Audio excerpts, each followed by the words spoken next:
So let's see what we'll be expecting for the day on our Euro GBP.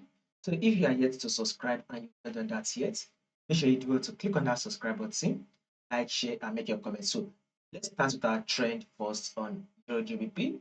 You can also stay updated by following the Telegram channel, or you can also go ahead and click on the bell notification so that once we drop an update, immediately you will get the updates. Now, let's start with the trend on Euro GBP. This is our trend on Euro GBP, right? This is exactly what it says. It says that we are in a downtrend. It also says that we should, and you all know that saying, which is trade with the trend. Always trade with the trend. It is one of the best thing you can do, which is trading with the trend. And you can clearly see that Euro GBP is trending downward, right? It is giving us a series of movements to the downside. So this is our low, and this is the lower high.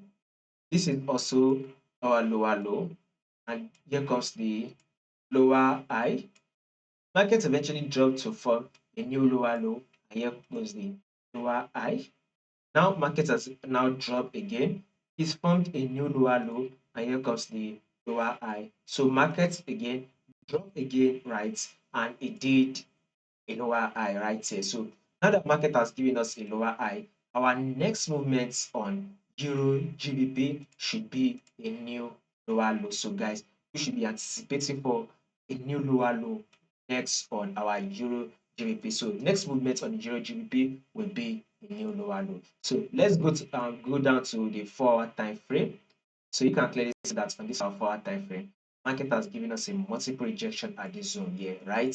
So we had the first rejection, then here comes the second rejection, and here comes the third rejection. So market eventually drop, right? And it has given us a pullback right here.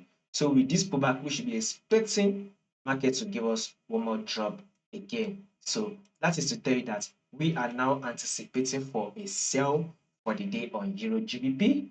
So still very much we are in a bearish move. If there will be any changes to this movement that we predicted, I'll make sure I let you guys know. So do not miss out on any updates by clicking on the subscribe button now.